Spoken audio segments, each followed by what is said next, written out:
आखिर बाएं हाथ की चौथी उंगली में ही क्यों पहनते हैं शादी की अंगूठी? क्या आप जानते हैं कि बारिश आने पर भागने से परहेज क्यों करना चाहिए? इस गांव में मोबाइल टावर लगाने वाले को दी जाती है सजा। वजह जानकर हैरान रह जाएंगे आप। चीन के इस गांव में होती है सांपों की खेती। और क्या आपने कभी खाई है मटन का स्वाद देने वाली जंगली सब्जी? कीमत जानकर उड़ जाएंगे होश। आइए शुरू करते हैं अमेजिंग फैक्ट से भरा ये मजेदार वीडियो। Fact number 1। ताजमहल का नाम सुनते ही ज्यादातर लोगों के दिमाग में सफेद संगमरमर से बनी इमारत की तस्वीर छा जाती है, जिसे मुगल बादशाह शाहजहां ने अपनी पत्नी मुमताज की याद में बनवाया था। लेकिन क्या आपने कभी काले ताजमहल के बारे में सुना है या फिर उसकी कोई तस्वीर देखी है? शायद नहीं, क्योंकि इस विचित्र ताजमहल के बारे में ज्यादातर लोगों को कोई जानकारी नहीं है। ये काला ताजमहल मध्य प्रदेश के बुरहानपुर शहर में है, जिसे राज्य की सबसे ऐतिहासिक इमारतों में से एक माना जाता है। इस काले ताजमहल को काले पत्थर, ईंट और चूने का यूज करके बनाया गया है, जो उतावली नदी के किनारे है। काले ताजमहल का आकार छोटा है, जिसे शहनवाज खान के शव को दफनाने के लिए बनवाया गया था, और बाद में शहनवाज खान की पत्नी का शव भी इसी काले महल में दफनाया गया था। माना जाता है कि शाहजहां ने काले ताजमहल को देखने के बाद ही संगमरमर का इस्तेमाल करके ताजमहल बनवाने का फैसला किया था, जिसका आकार बड़ा था और उसमें विशेष तरह की कारीगरी की गई थी। काले रंग की वजह से ये ताजमहल काफी पुराना और विचित्र लगता है, जो स्थानीय लोगों को अपनी तरफ अट्रैक्ट करता है। Fact number 2। भारत से लेकर पश्चिमी देशों में हर जगह शादी का रिवाज है, जिसके तहत दूल्हा दुल्हन एक दूसरे को अंगूठी पहनाते हैं। आपने नोटिस किया होगा कि शादी की अंगूठी बाएं हाथ की चौथी उंगली में पहनाई जाती है, जिसे आमतौर पर रिंग फिंगर के नाम से जाना जाता है। लेकिन क्या आप जानते हैं कि शादी की रिंग इसी उंगली में क्यों पहनाई जाती है और इसके पीछे क्या वजह छिपी हुई है? अगर नहीं तो हम आपको बता दें कि कई लोग मानते हैं कि रिंग फिंगर की नस सीधा दिल से जुड़ी होती है, इसलिए इस उंगली में अंगूठी पहनाने से दूल्हा और दुल्हन के बीच भावनात्मक और प्यार का रिश्ता जुड़ जाता है। लेकिन अगर विज्ञान की माने तो उंगली की नस का दिल से सीधा जुड़ाव नहीं होता है, क्योंकि दिल की नसें पहले दिमाग से जुड़ती हैं और फिर शरीर के दूसरे अंगों के साथ मिलकर एक नेटवर्क बनाती हैं। तो ये तो साफ हो जाता है कि बाएं हाथ की चौथी उंगली की नस सीधा दिल से नहीं जुड़ती है। फिर इस उंगली में अंगूठी क्यों पहनाई जाती है? दरअसल शादी में अंगूठी पहनाने का रिवाज काफी पुराना है, जिसके लिए किसी एक उंगली का चुनाव करना जरूरी होता था। प्राचीन काल में शादी की अंगूठी पहनाने के लिए चौथी उंगली का चुनाव किया गया था, ताकि सभी शादीशुदा लोग रिंग फिंगर में ही अंगूठी पहने। वहीं रिंग फिंगर के रिवाज को प्रचलित करने के लिए उसकी नस को हार्ट से कनेक्ट होने की बात बोली जाती थी, ताकि लोग भावनात्मक रूप से अपने पार्टनर से जुड़ सकें और बिना किसी तर्क वितर्क के रिंग फिंगर में अंगूठी पहनाने के रिवाज को फॉलो कर सकें। Fact number 3। मॉनसून के सीजन में कभी भी बारिश हो जाती है और घर से बाहर लोग बारिश से बचने के लिए भागना शुरू कर देते हैं, ताकि वो जल्द से जल्द किसी सुरक्षित जगह तक पहुंच सके। लेकिन क्या आप जानते हैं कि बारिश होने पर कभी भी भागना नहीं चाहिए, क्योंकि उस स्थिति में आप ज्यादा जल्दी बूंदों के संपर्क में आते हैं। दरअसल कुछ साल पहले बारिश को लेकर एक रिसर्च की गई थी, जिससे ये पता चलता है कि बारिश में एक जगह खड़े रहने के बजाय भागने के दौरान इंसान ज्यादा भीगता है। इसके पीछे ये तर्क दिया जाता है कि एक जगह खड़े रहने से बारिश की बूंदें सिर्फ एक तरफ से शरीर को भिगाती हैं, लेकिन अगर आप बारिश में भागने की कोशिश करते हैं तो उस स्थिति में बूंदें बॉडी को आगे और पीछे दोनों तरफ से तेज गति से भिगाना शुरू कर देती हैं। हालांकि अगर बारिश के दौरान तेज हवा चल रही है या फिर बारिश किसी एक दिशा की तरफ हो रही है, तो उस स्थिति में एक जगह पर खड़े रहने के दौरान शरीर ज्यादा जल्दी भीगता है, और अगर आप बारिश में भागते हैं तो भी खुद को भीगने से नहीं बचा सकते हैं। Fact number 4।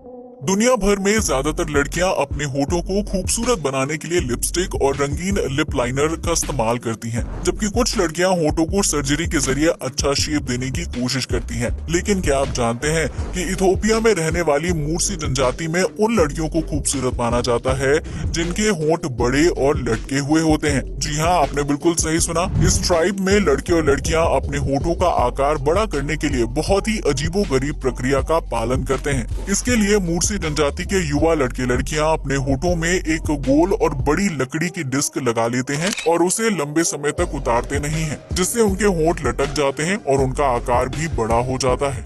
इसके बाद जब किसी लड़के की उम्र शादी करने की होती है तो उसे एक दूसरे लड़के के साथ डंडे से लड़ाई करनी होती है। इस जंग में जो लड़का जीत जाता है उसकी शादी सुंदर यानी लटके हुए होंठ वाली लड़की से करवा दी जाती है। मुर्सी ट्राइब के लोग बहुत ही खूंखार और आक्रामक होते हैं, जो अपने कबीले में किसी बाहरी इंसान की एंट्री को बिल्कुल भी बर्दाश्त नहीं करते हैं। हालांकि अगर बाहरी लोग अनुमति लेकर उनके पास जाने की कोशिश करते हैं तो उस स्थिति में मुर्सी जनजाति के लोग काफी मिलनसार रवैया रखते हैं। इस जनजाति के लोग अपनी परंपराओं से जुड़े रहते हैं और अगर कोई इनके रीति रिवाजों का मजाक उड़ाने की कोशिश करता है तो उसे मुर्सी लोगों के गुस्से का सामना करना पड़ता है। फैक्ट नंबर 5, आज के समय में मोबाइल फोन हर किसी की पहली जरूरत बन गया है, जिसका इस्तेमाल बच्चों से लेकर बुजुर्गों तक हर कोई करता है। मोबाइल नेटवर्क को बेहतर बनाने के लिए कंपनियां अलग अलग जगह टावर लगाती हैं, जिससे निकलने वाली रेडिएशन पशु पक्षियों और इंसानों के लिए घातक साबित हो सकती है। छत्तीसगढ़ में गरियाबंद जिले में लचकेरा गाँव के लोगों ने मोबाइल टावर पर पूरी तरह से बैन लगा दिया है, जिसकी वजह से इस गाँव में कोई भी मोबाइल कंपनी टावर नहीं लगा सकती है। दरअसल लचकेरा गाँव में एशियन ओपन बिल नाम के प्रवासी पक्षी का घर है, जो साल में कुछ महीनों के लिए इस इलाके में रहते हैं। गांव वालों का मानना है कि मोबाइल टावर से निकलने वाली रेडिएशन से पक्षियों को काफी नुकसान पहुंचता है, जिसका सीधा असर उनकी आबादी, अंडों और प्रजनन क्षमता पर पड़ता है। गांव वाले मोबाइल टावर लगाने वाली कंपनियों को सीमा के अंदर दाखिल होने से रोक देते हैं और गांव की पंचायत ने ये नियम बनाया है कि अगर किसी कंपनी या इंसान की वजह से पक्षियों को नुकसान पहुंचता है तो उसे जुर्माने के तौर पर 10,000 रुपए भरने होंगे। यही वजह है कि लचकेरा गांव के आसपास मोबाइल टावर देखने को नहीं मिलते हैं, जबकि इस गांव में कुल 600 परिवार रहते हैं। ये पक्षी गांव वालों को खेती करने में मदद करते हैं, जो खेत में पानी वाले सांप और कीड़े मकोड़ों को खाने के रूप में खाते हैं और इससे फसलों को फलने फूलने में हेल्प मिलती है। यही वजह है कि लचकेरा गांव में जाने वाले व्यक्ति को प्राकृतिक सुंदरता और शांति का एहसास होता है। जहां मोबाइल नेटवर्क भले ही कमजोर है, लेकिन लोगों के इरादे बहुत नेक और पक्के हैं। फैक्ट नंबर 6, अगर आलू को सब्जियों का राजा कहा जाए तो कुछ गलत नहीं होगा और इसकी कीमत भी सबसे कम होती है। लेकिन क्या आप जानते हैं कि भारत में एक ऐसी सब्जी भी उगती है जो आलू की तरह दिखाई देती है, लेकिन उसका स्वाद बिल्कुल मटन की तरह होता है। जी हाँ, आपने बिल्कुल सही सुना।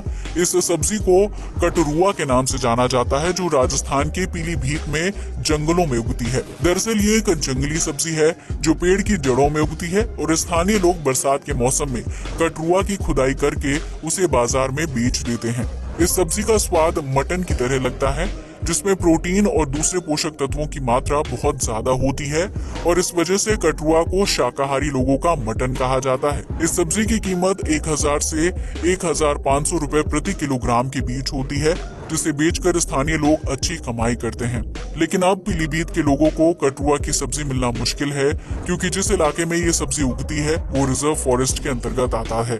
रिजर्व फॉरेस्ट के अंदर जाकर कटरुआ की खुदाई करना गैर कानूनी है, जबकि अगर किसी व्यक्ति को ऐसा करते हुए रंगे हाथ पकड़ा जाता है तो उसके खिलाफ सख्त कानूनी कार्रवाई की जाती है। फैक्ट नंबर 7, चीन अपने अजीबोगरीब खान पान को लेकर पूरी दुनिया में मशहूर है, जहां चमगादड़ से लेकर ऑक्टोपस तक सब कुछ चाव से खाया जाता है। लेकिन क्या आप जानते हैं कि इस देश में एक ऐसा गांव भी है जहां हर साल तकरीबन 30 लाख से ज्यादा सांपों को पैदा किया जाता है?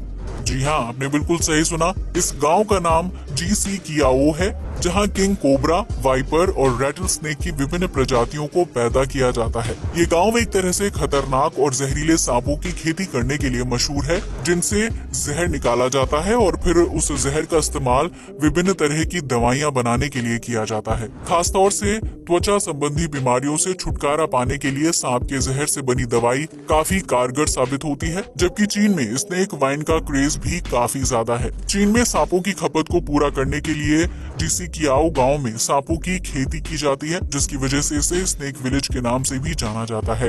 इस गांव में 1980 के दशक से सांप की खेती हो रही है, जहां लगभग 170 परिवार रहते हैं और हर कोई अपने घरों में सांप पालता है। इन सांपों से मिलने वाले जहर को बाजार में ऊंची कीमत पर बेच दिया जाता है, जबकि सर्दी के मौसम में जिंदा सांपों को भी बेचने का काम शुरू किया जाता है। हालांकि इससे पहले गांव वाले नर और मादा सांप के बीच प्रजनन करवाते हैं ताकि उनकी संतान के जरिए व्यापार को आगे बढ़ाया जा सके। वहीं पुराने सांपों के शरीर से जहर निकालने के बाद उन्हें स्नेक वाइन बनाने के लिए बेच दिया जाता है, जिसके तहत सांप को एक कांच के जार में डाल दिया जाता है और उसमें शराब और कुछ जड़ी बूटियां मिला दी जाती हैं। माना जाता है कि इस स्नेक वाइन को पीने से पुरुषों में यौन शक्ति बढ़ती है, जबकि महिलाएं लंबे समय तक जवान और खूबसूरत रहती हैं।